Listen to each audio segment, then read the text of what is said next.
প্রশ্নে জিজ্ঞাসা করেছে কোন সংখ্যাটি তাহার 8 গুণ অপেক্ষা 1484 কম। দেখো কোন সংখ্যাটা দেওয়া নেই, তাহলে লিখছি যে ধরি সংখ্যাটা হলো এক অংশ, তাহলে লিখে এক অংশ। এবার কি বলেছে তাহার 8 গুণ, তাহলে 8 গুণ করলে পাই, এটা লিখছি। দেখো লিখেছি সংখ্যাটিকে 8 গুণ করলে পাই, না কি পাই, প্রথমে কত ছিল এক অংশ ছিল, তাহলে এর 8 গুণ, তাহলে 1 গুণ 8, তাহলে 8 অংশ পেলাম। এবার প্রশ্নটা আবার পড়ছি, কোন সংখ্যাটি তাহার 8 গুণ অপেক্ষা 1484 কম। এবার খেয়াল করো, কোন সংখ্যাকে যদি আমরা 8 দিয়ে গুণ করি, তাহলে এই 8 দিয়ে গুণফল করে মানে গুণ করে যে সংখ্যাটা পেলাম সেটা সংখ্যা থেকে বড় হবে।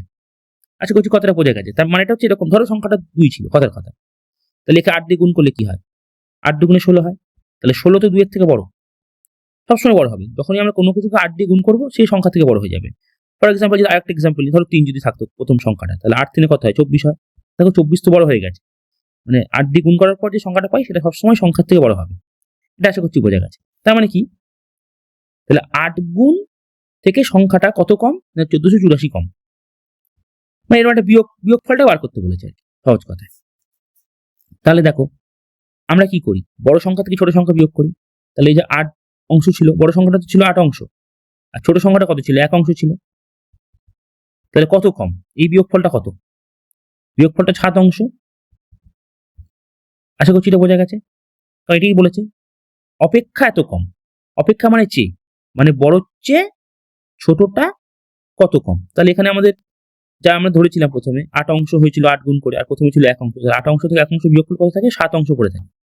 বোঝা গেছে। তাই প্রশ্নানুসারে কি বলেছে, প্রশ্নানুসারে বলেছে এই 7 অংশটাই হচ্ছে গিয়ে 1484। অরিজিনাল সংখ্যা দুটো বিয়োগফল কত ছিল, এখানে যেরকম বিয়োগফল কত আসছে দেখো, 24 থেকে 3 বিয়োগ করলে কত আসে 21 আসে।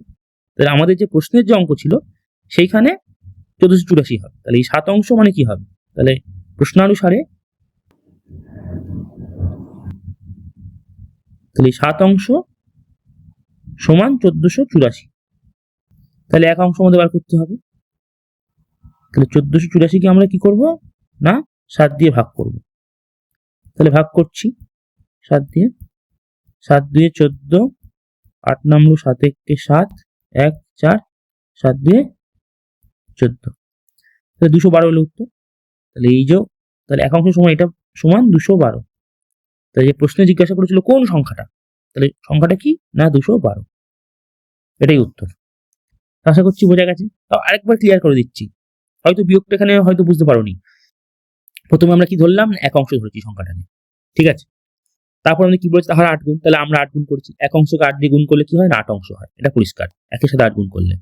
এবার কি বলেছে, তাহলে প্রথম কথা আরেকবার আটা বলি যে কোন সংখ্যাকে যদি 8 দিয়ে গুণ করি তাহলে সে তো বড় হয়ে যাবে সংখ্যার থেকে। যেমন আমরা একটা উদাহরণ দিয়ে বুঝিয়েছিলাম, যদি সংখ্যাটা প্রথমে 3 থাকে তাহলে ওকে 8 দিয়ে গুণ করলে কি হয় 24 হয়।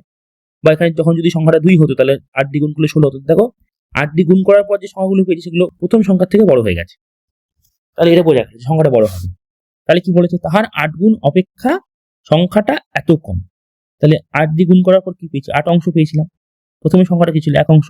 তাহলে অপেক্ষা, অপেক্ষা বলতে আমরা কি বোঝাই বিয়োগফল, আর যেহেতু এখানে কম বুঝিয়েছে কত কম ওই জন্য বিয়োগ।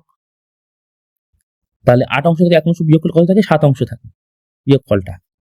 তাহলে এবার প্রশ্ন অনুসারে কি বলেছে যে এটা তো আমরা 1 অংশ ধরেছিলাম বলে 7 অংশ পেলাম, কিন্তু অরিজিনাল কোশ্চেনে কি বলেছিল বিয়োগফলটা কি অন্তরটা কত 1484। তাহলে ওই জন্য আমরা ধরলাম 7 অংশ সমান 1484।